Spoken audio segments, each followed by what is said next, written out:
when we did our research, yung mga Swedish, elementary pa lang, there's already music production. It's not just songwriting, but they are taught to put music. It's to what Mr. C saying. There's really an art to it. It's not just widow. You have to learn it at an early age. And then once you know these things, then the genius comes in. And then they enable the kids to compete because in the world stage, the technology or what's out there was being played in anong panlasa at pagdinig. Minsan iba yun sa atin. Iba rin yung nasa sa Western. So, I mean, that's something that we should maybe consider like moving forward.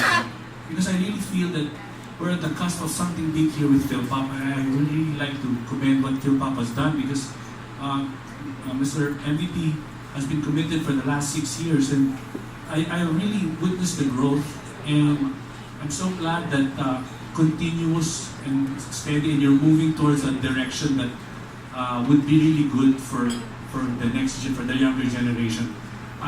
Yun nga lang kaya sasabi ko, maybe we should somehow consider maybe lowering it pa kasi hindi lang 16 kasi I really believe the young kids out there, especially with the age of technology now, they're very aware, and it's good to make them start. How young was Mozart when he did his first, Mr. C? 4.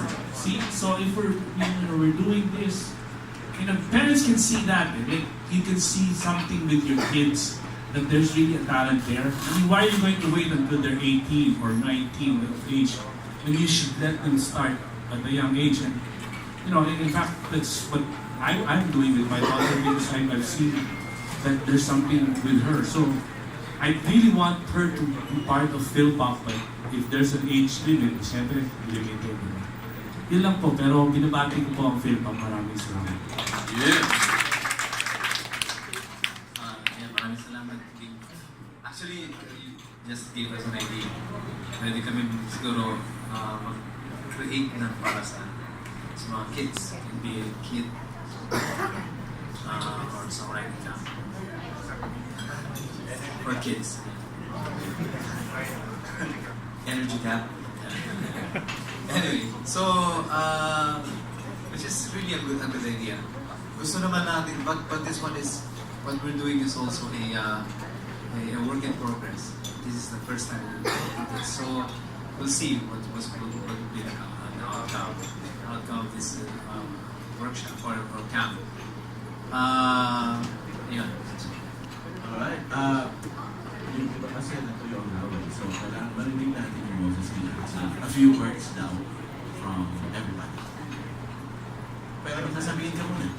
Wala. Ito muna, yung matabi ko muna. Hi po. Well, I'm so glad na nilapitan kami ng PHILPOP to be a coach and a mentor for the people na gustong na interesado na matuto sa songwriting. And hindi naman po kami madamot, kaya buong loob kami. Pero buong puso po kami gusto talaga namin tumulong, kami lahat. At pamilya kami dito, everyone na pumapasok sa PHILPOP, nagiging pamilya po namin. So, hindi po kami magkakakompetensya kahit talaga minsan nagkakabanggaan po talaga ng program po. Gusto magka-Orlino. Mabigat po talaga ang Orlina. Mas maganda talagang iuwi yun. So, pero yun po, maraming salamat sa lahat ng nag-organize and yan kay Mr. C. MVP na sinama niyo po kami dito kasi talagang masaya po. Yun po. Yeah. One.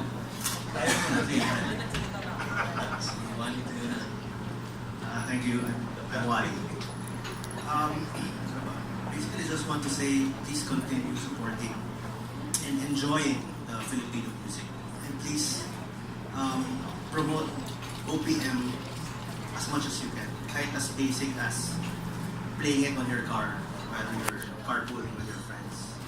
Kasi sa radio stations ngayon, hindi ganun swerte ka na kung may isang pinatuto dyan for 1 hour. Well, except for IT station. So, in however way possible sana, please continue supporting and spreading the word that Filipino music is quality music. Tama si Sir Remy, came from Bali. Masarap siya pakinggan na. Ano, pagka na-encash mo na yung mga yan. Parting words, sir. Well, thank you for joining us, boss. Well, maraming salamat po. Siguro in behalf of Maynila. Gusto ko lang po sabihin, we are not at the forefront of this PHILPOP. We are behind you. We are behind you. Gusto namin kayo ang mag-push, kayo ang ma-excite, kami po ay susuporta. Yan ang pangako namin sa inyo. Tsaka kami natutuwa na talaga namang nararamdaman namin yung inyong passion and nararamdaman namin na talagang nagsasama-sama yung music industry ng Pilipinas para talagang may taguyod natin ito. And bigay ko na po yung microphone kay Chairman and VP. Again, salamat po sa inyo lahat.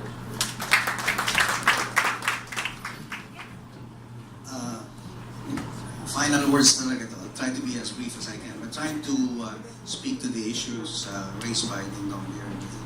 One question related to the acceptance of Filipino music on the world stage, so to speak. That has been a question that has actually bugged me. As you know, I was an OFW in the late 70s all the way up to 1998 when I came back here. And during my long walks, weekends or jogging abroad, I would always bring with me the sound system and listen to Filipino music. And of course, that's because I'm Filipino, right? But if you look at it, how OPM evolved, the first stage really was introduced when we dubbed, in quotes, the popular Western songs, right? Hajis of the world, Ding Dongs, right? When you sang Western music with Filipino words. Di ba ganun yun? And then came the next wave, which was original songs, like Abase Valdez. And that was the golden age of, I'd like to think, of OPM. And somehow after that, it sort of petered out. And so part of the reason why we did this thing starting 2012 was to revive precisely the Filipino craft. Now, why has it not gained as much prominence as K-pop? To Noel's point, part of it is K-pop is supported by the government, but part of it is they have very good marketing programs or whatever. It's a brand, it's a product, and they market it very well. But they're disciplined. They're very well disciplined. And like we had the K-pop theme last December 31st for TV5, and K-pop was the theme. Did I understand the words? I never seen Koreans, but the music, some of them anyway, were okay. Right? So you don't need to understand the words really, but it's the melody that really counts at the end of the day, in my view.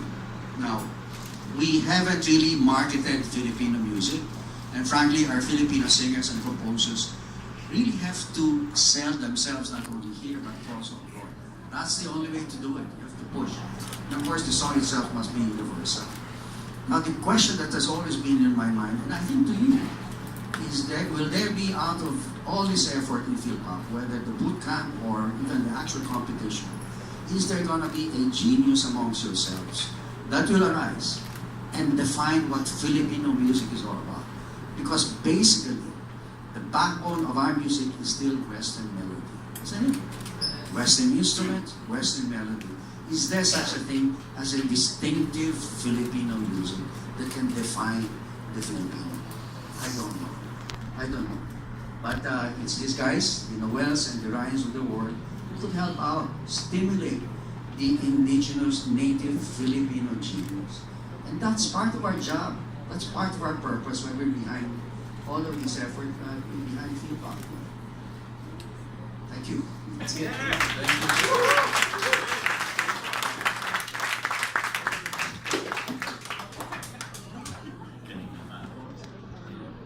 Alright. Maraming salamat po. again, pwede nyo pong salamat.